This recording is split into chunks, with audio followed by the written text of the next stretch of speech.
नमस्कार बच्चों, YouTube channel शिक्षालय में आपका बेहद स्वागत है। मेरा नाम है रेणु यादव। इस YouTube चैनल के माध्यम से हम क्लास 9 से लेकर 12 तक की पूरी केमिस्ट्री और क्लास 10th की साइंस कवर कर रहे हैं। क्लास 10th केमिस्ट्री में आज हम पढ़ने वाले हैं कंसंट्रेशन ऑफ ओर के डिफरेंट मेथड्स के बारे में। ठीक है, लेक्चर स्टार्ट करने से पहले आज 14 सितंबर है और आज है हिंदी दिवस। तो हिंदी दिवस की आप सभी को ढेर सारी शुभकामनाएं। चलिए रिज्यूम करते हैं अपने लेक्चर की तरफ। देखो बच्चों, ये रिएक्टिविटी सीरीज आपने अब तक कई बार देखी होगी। इस रिएक्टिविटी सीरीज के बेसिस पे हमारे जितने भी एलिमेंट्स हैं उनका कंसंट्रेशन करने का अलग अलग मेथड होता है। यानी कि इस पूरी रिएक्टिविटी सीरीज को अगर हम ग्रुप में बांट दें तो हम ये कहेंगे कि ये हाईली रिएक्टिव एलिमेंट्स हैं, ये वाले जो हैं ये आपके मिडिल रिएक्टिव एलिमेंट्स हैं, और कुछ किताबों में कॉपर को भी इंक्लूड किया है, और ये हो गए आपके लो रिएक्टिव एलिमेंट्स। ठीक है, उसमें भी कॉपर और मर्करी इसको इंक्लूड नहीं किया गया है क्योंकि ये मेटलिक फॉर्म में नहीं होता है। तो कॉपर और Hg का एक डिफरेंट ही मेथड होता है, वो हम धीरे धीरे डिस्कस करेंगे। आज हम बात करने जा रहे हैं मेटल्स ऑफ हाई रिएक्टिविटी, यानी कि जो सबसे ज्यादा रिएक्टिव एलिमेंट्स होते हैं उनको आप उनके ओर में से कैसे सेपरेट आउट करके निकालते हैं।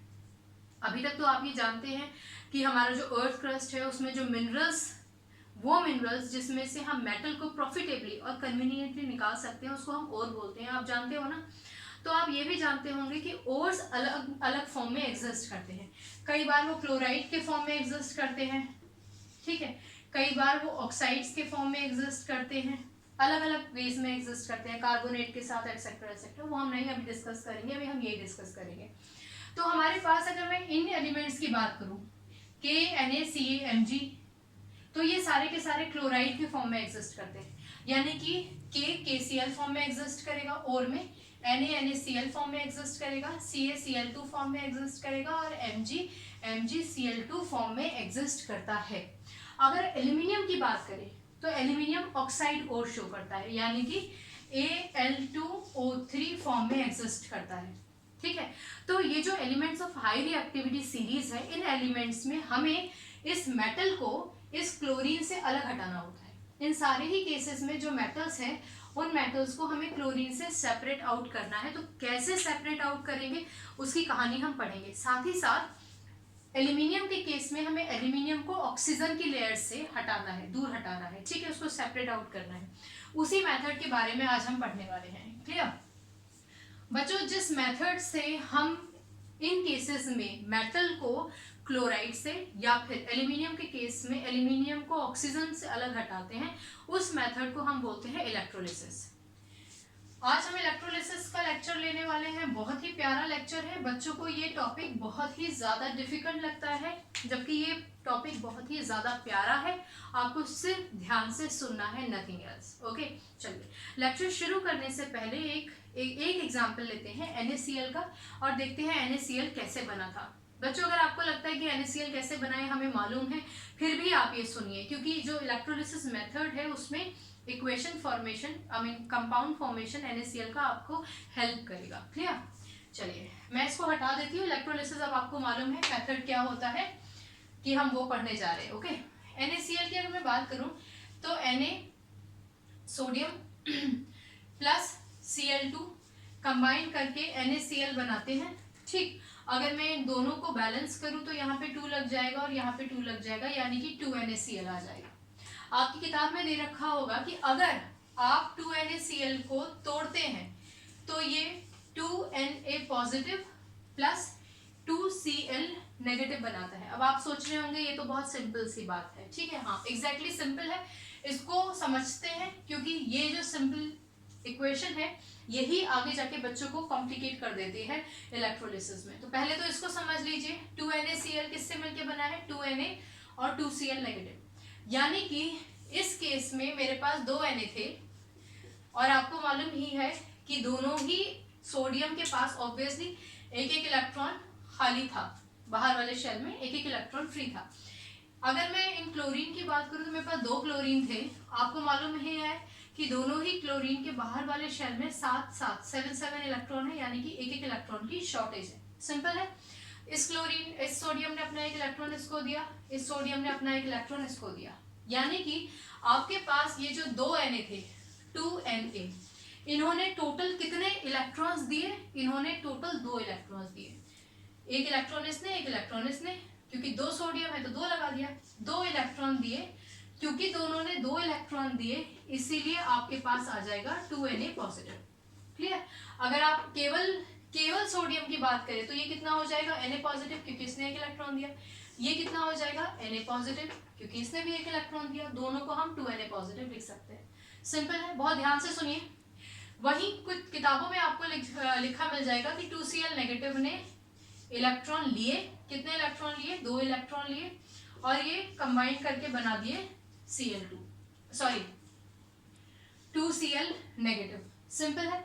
अगर आप इस क्लोरीन की बात करो तो ये कितना हो जाएगा Cl नेगेटिव, इस क्लोरीन की बात करो तो ये कितना हो जाएगा Cl नेगेटिव।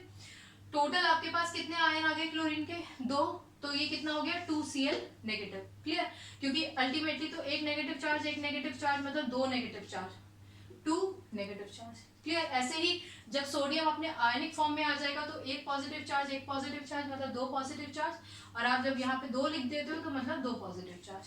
इतना क्लियर हुआ। चलिए, अगर ये क्लियर हो गया है तो अब आगे जो हम कॉन्सेप्ट बताने वाले हैं वो डिफिकल्ट नहीं होगा, इसको हटा देते हैं। बहुत ध्यान से सुनिए, बहुत ध्यान से सुनेंगे तो टॉपिक समझ में आएगा। इंपॉर्टेंट तो है ही, बच्चे इसको कॉम्प्लिकेटेड समझते हैं। ओके, इलेक्ट्रोलिसिस में हम एक टैंकर लेते हैं जिसको हम बोलते हैं इलेक्ट्रोलाइटिक टैंक। क्लियर। इसमें आपके पास 2 रॉड्स हैं, इन रॉड्स को हम इलेक्ट्रोड्स बोलते हैं। ये अक्सर कार्बन के बने होते हैं। आपको किताबों में लिखा मिल जाएगा कि कार्बन हाईली रिएक्टिव एलिमेंट्स को क्लोराइड से सेपरेट नहीं कर पाता, तो वो सच है। इसीलिए हम लोगों को इलेक्ट्रोलिसिस मेथड का इस्तेमाल करना पड़ता है।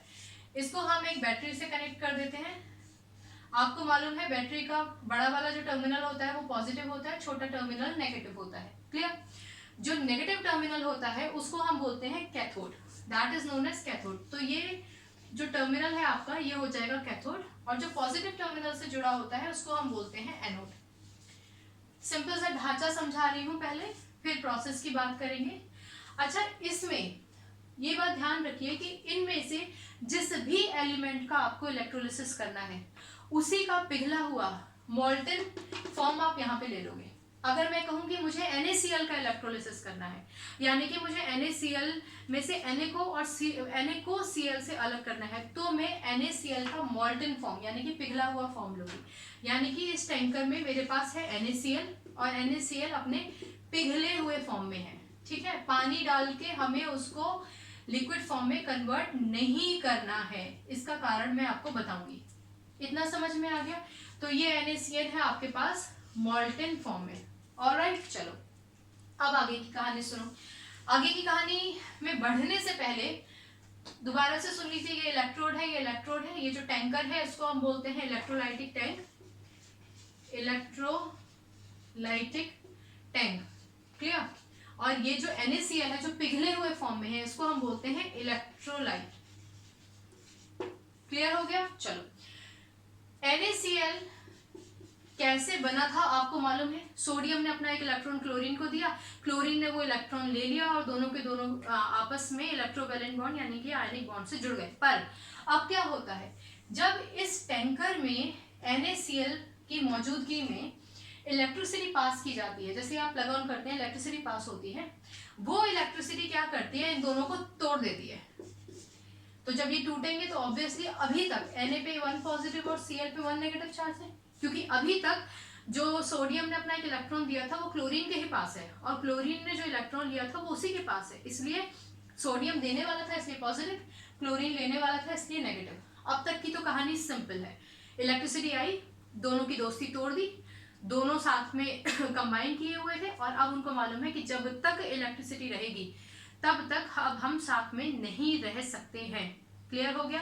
तो क्या होगा, ऐसी कंडीशन में सोडियम बोलेगा कि भैया क्लोरीन ऐसा है, तुम्हारी और मेरी जो बॉन्डिंग थी, समझाने के लिए बता देती हूँ, तुम्हारा और मेरा जो साथ में बिजनेस डील चल रहा था वो तो नहीं हो सकता भैया, तो मैंने तुम्हें जो इलेक्ट्रॉन दिया था ना वापस कर दो।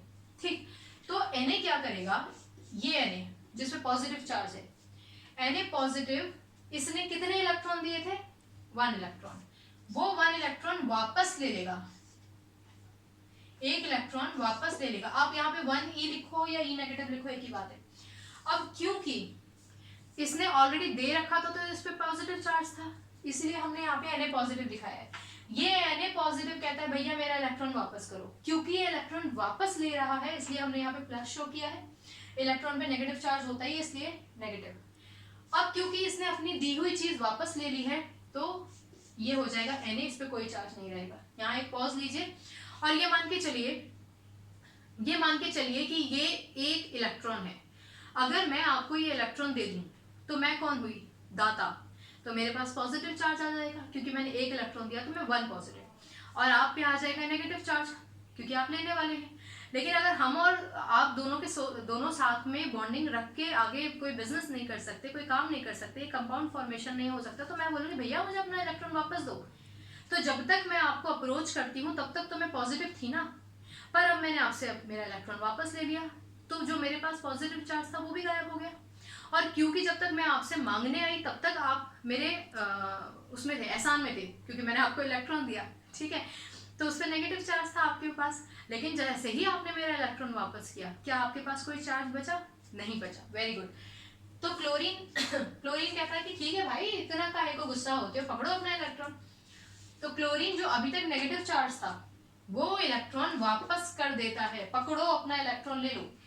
क्योंकि उसने इलेक्ट्रॉन दिया तो उस पर अब कोई भी चार्ज नहीं रहेगा। समझ में आ गया आपको? चलिए एक चीज समझ लीजिएगा, किताबों में इस इक्वेशन के ऊपर आपको लिखा दिखाई देगा एट कैथोड, और इसके ऊपर आपको लिखा दिखाई देगा एट एनोड।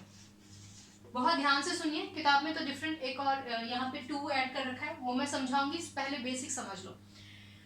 एट कैथोड क्यों शो कर रखा है? क्योंकि देखो कैथोड को हमने नेगेटिव टर्मिनल से कनेक्ट किया, यानी कि ये पूरा रॉड ही नेगेटिव चार्ज का हो गया। समझ में आया? एनोड ऑब्वियसली जो पॉजिटिव टर्मिनल से जुड़ जाता था वो एनोड कहलाया जाता है, तो उसका पूरा नेचर ही पॉजिटिव हो जाएगा। ठीक, अब जब सोडियम जो पॉजिटिव नेचर रखता है वो नेगेटिव से ही अगर उसने एसोसिएट होना है तो वो क्लोरीन से क्यों रहेगा? वैसे भी अब तो इलेक्ट्रिसिटी हो गई तो क्लोरीन से अलग ही रहेगा, तो वो सारा का सारा Na यहाँ पर डिपॉजिट हो जाएगा। ठीक है, तो यहाँ पर मतलब कैथोड तक का उसका सफर था, तो क्योंकि अल्टीमेटली उसको कैथोड पर ही जाना है, क्योंकि कैथोड नेगेटिव चार्ज होता है, इसीलिए इस इक्वेशन के ऊपर आपको लिखा दिखाई देगा एट कैथोड। क्लियर? क्योंकि क्लोरीन का नेचर ही नेगेटिव है और नेगेटिव को क्या चाहिए? पॉजिटिव, और यहाँ पे इतनी पूरी बड़ी रॉड ही पॉजिटिव है, तो क्लोरीन क्या करेगी? क्लोरीन यहाँ जाके डिपॉजिट होने लग जाएगी। मतलब कि क्लोरीन का जो सफर था वो एनोड तक का था, इसलिए इसके ऊपर लिखा होता है एट एनोड। समझ में आया? इतना समझ में आया? तो अल्टीमेटली इस पूरे प्रोसेस में होता क्या है कि आपके पास यहाँ पर ये जो लेयर है ये तो हो जाती है सोडियम की, ऑलराइट, ये जो लेयर है आपकी ये हो जाती है सोडियम की, और ये जो लेयर है ये हो जाती है आपकी क्लोरीन की। क्योंकि यहाँ पे बहुत सारे क्लोरीन के एटम्स आएंगे तो सारे क्लोरीन कंबाइन करके क्या बना देंगे? Cl2 बना देंगे। इसका मतलब यहाँ पे ढेर सारी क्लोरीन गैस इवॉल्व हो जाएगी। तो अल्टीमेटली जो पर्पस था हमारा सोडियम को क्लोरीन से अलग करने का वो फुलफिल हो गया। इतना समझ में आया आपको? चलिए बहुत बढ़िया। अब 2 चीजें और जान लीजिए, इस इक्वेशन के बारे में जान लीजिए। हमने सबसे पहले जो इक्वेशन लिखी थी वो थी 2NaCl, यानी कि आपके पास 2 Na थे और Cl जब 2 होते हैं तो Cl2 होते हैं। ठीक है, इसलिए किताबों में आपको यहाँ पर 2 लिखा नजर आएगा। तो अगर 2Na पॉजिटिव है मतलब कि 2 सोडियम, जस्ट शुरुआत में बताया था, तो यहाँ पर भी आप 2 ही दिखाओगे। क्लियर? क्योंकि क्लोरीन भी 2 ही थे उस टाइम पर, जिसको सोडियम ने एक इलेक्ट्रॉन दिया, एक सोडियम ने एक इलेक्ट्रॉन दिया, तो यहाँ पर आपको इसको अलग कर देते हैं। यहाँ पर अगर आपको 2 दिखाई दे तो विचलित ना हो, और 2 क्लोरीन है तो ऑब्वियसली इलेक्ट्रॉन भी 2 ही होंगे, और जब 2 क्लोरीन अपने अपने इलेक्ट्रॉन्स दे देंगे तो क्लोरीन और क्लोरीन अपने इलेक्ट्रॉन्स की शेयरिंग कर लेंगे, क्योंकि क्लोरीन के पास 7 इलेक्ट्रॉन तो थे ही ना, इस क्लोरीन के पास भी 7 इलेक्ट्रॉन है। 2 क्लोरीन अगर है तो 1 2 3 4 5 6 7, तो ये क्या करेंगे? अपने अपने इलेक्ट्रॉन शेयर कर लेंगे, इसलिए यहाँ पे लिखा होता है Cl2। क्लियर हो गया? तो ये चीज बहुत इंपॉर्टेंट है। किताब आपकी किताब में यहाँ पे 2Na + 2E negative arrow 2Na लिखा होगा, यहाँ पे 2Cl नेगेटिव माइनस कर दिया और यहाँ पे होगा Cl2। तो ये Cl2 दिखाता है कि भैया यहाँ पर Cl2 गैस इवॉल्व हो गया है। समझ में आ गया है इतना? चलिए अब बात आती है कि हमने मोल्टेन फॉर्म ही क्यों लिया NaCl का। अगर हमें यहाँ पर लिक्विड फॉर्म में ही लेना था तो हमने उस NaCl को पानी में क्यों नहीं घोल दिया।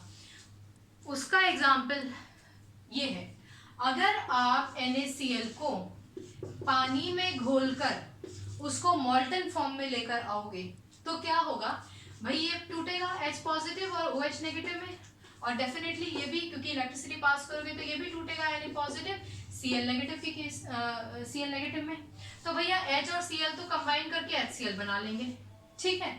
लेकिन हमें तो चाहिए था सोडियम, पर ये सोडियम क्या करेगा, इस OH के साथ कंबाइन करके बना लेगा NaOH सोडियम हाइड्रोक्साइड। तो हमारा जो पर्पस था कि हमें सोडियम चाहिए वो तो फुलफिल नहीं हो पाएगा ना, ठीक है। तो इसलिए यहाँ पे जितने भी एलिमेंट्स लिखे थे हमने, KCl क्लोराइड के फॉर्म में अगर और एग्जिस्ट करता है तो KCl होगा ना, फिर NaCl होगा, CaCl2 और MgCl2।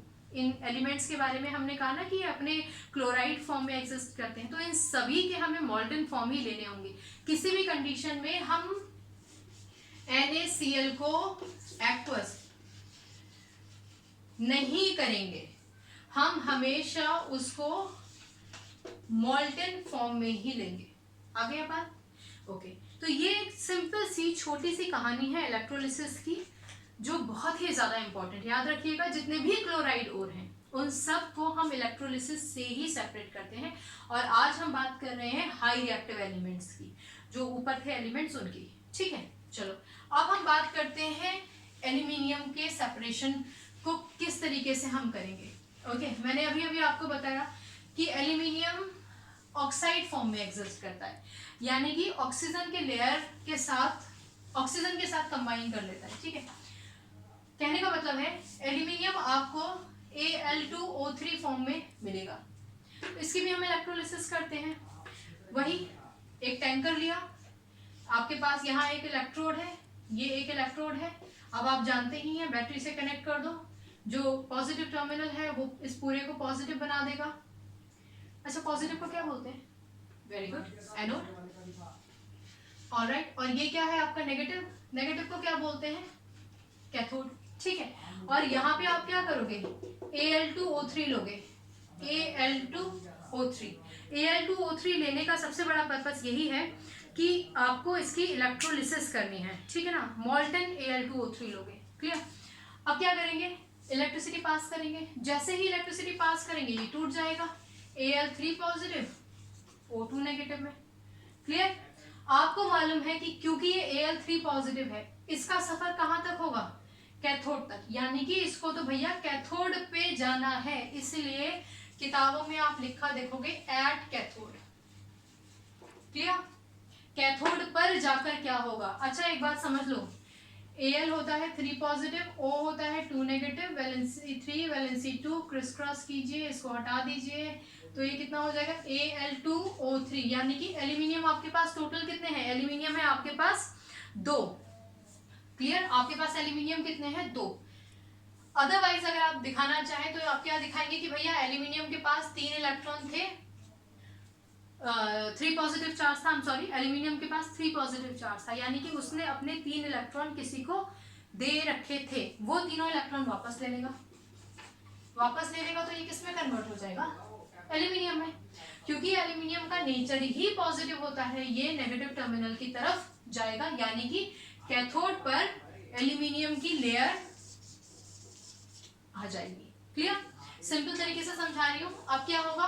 एट एनोड, जिसको इसने ऑक्सीजन दिया था, सॉरी जिसको इसने इलेक्ट्रॉन्स दिए थे, किसको इलेक्ट्रॉन्स दिए थे? ऑक्सीजन को दिए थे ना। ऑलराइट, तो ऑक्सीजन क्या करेगा? ऑक्सीजन ने जो इलेक्ट्रॉन्स लिए थे उन इलेक्ट्रॉन्स को ऑक्सीजन वापस कर देगा। ओके, मान लीजिए आपके पास 2 ऑक्सीजन थे, तो दोनों एक ऑक्सीजन है, एक ऑक्सीजन को कितने इलेक्ट्रॉन्स की जरूरत है? 2 इलेक्ट्रॉन्स की। तो 2 ऑक्सीजन थे, दोनों ऑक्सीजन ने इलेक्ट्रॉन्स लिए। अब अगर आप बात करते हैं एल्यूमिनियम ऑक्साइड की, Al2O3, एक ऑक्सीजन के पास 2 इलेक्ट्रॉन्स की कमी है। 2 ऑक्सीजन के पास कितने इलेक्ट्रॉन्स की कमी होगी? 4 इलेक्ट्रॉन की, ये देखो ना Al2O3 यानी कि एल्यूमिनियम। ऑक्सीजन कितने हैं 3, ठीक है। तो हम 2 की बात करते हैं, इसने 2 इलेक्ट्रॉन लिए, इसने भी 2 इलेक्ट्रॉन लिए, 2 ऑक्सीजन थे, 2 नेगेटिव चार्ज था, दोनों ने 2 इलेक्ट्रॉन इसने लिए, 2 इलेक्ट्रॉन इसने लिए, 4 इलेक्ट्रॉन वापस कर दिए। अगर 4 इलेक्ट्रॉन वापस कर देगा तो क्योंकि 2 ऑक्सीजन है ना, तो यहाँ क्या बन जाएगा O2। अब क्योंकि O2 का नेचर ही नेगेटिव होता है, ये एनोड की तरफ जाने लग जाएगा, और क्योंकि oxygen O plus O that means oxygen का नेचर ही एक गैसियस फॉर्म का होता है, इसलिए ये यहाँ से इवॉल्व होने लग जाएगा। क्लियर, जिसको आप बाद में कनेक्ट भी कर सकते हैं इवॉल्व होते वक्त। समझ में आया? तो ये होता है इलेक्ट्रोलिसिस मेथड। अगर आपको कोई कंफ्यूजन हो तो आप मुझे पूछ लीजिएगा, ठीक है ना। कई बार आप देखेंगे कि अगर आपको यहाँ पे 2 भी लिखा नजर आ जाए तो उससे आप विचलित ना हो, क्योंकि वो आपको ये बताना चाह रहे हैं कि आपके पास एल्यूमिनियम के 2 एटम्स थे, ठीक है। तो उसी हिसाब से यहाँ नंबर ऑफ इलेक्ट्रॉन्स, अगर यहाँ पे 2 लिखते हैं ना 2Al, तो यहाँ पे कितना लिखेंगे 6E नेगेटिव। क्लियर, और यहाँ पे कितना आ जाएगा, उसी हिसाब से आपके एल्यूमिनियम के एलिमेंट्स आ जाएंगे। अगर यहाँ 3 लिखेंगे तो यहाँ पे भी 3 आ जाएगा। क्लियर, अल्टीमेटली जो मेन पर्पस है वो ये है कि एल्यूमिनियम अलग हो जाएगा और ऑक्सीजन अलग हो जाएगा, ठीक है ना। तो ये था हाईली रिएक्टिव एलिमेंट्स को कैसे उनके क्लोराइड से और उनके ऑक्साइड से अलग करते हैं इलेक्ट्रोलिसिस से। याद रहेगा ना। चलिए, अगली बार मिलने तक अपना ख्याल रखिए, खुश रहिए, केमिस्ट्री को प्लीज रटिए मत, केमिस्ट्री से अपनी केमिस्ट्री बहुत अच्छी बनाइए। चलिए, अगली बार मिलने तक अपना ख्याल रखें, खुश रहें, पढ़ते रहें। God bless you, take care, bye bye.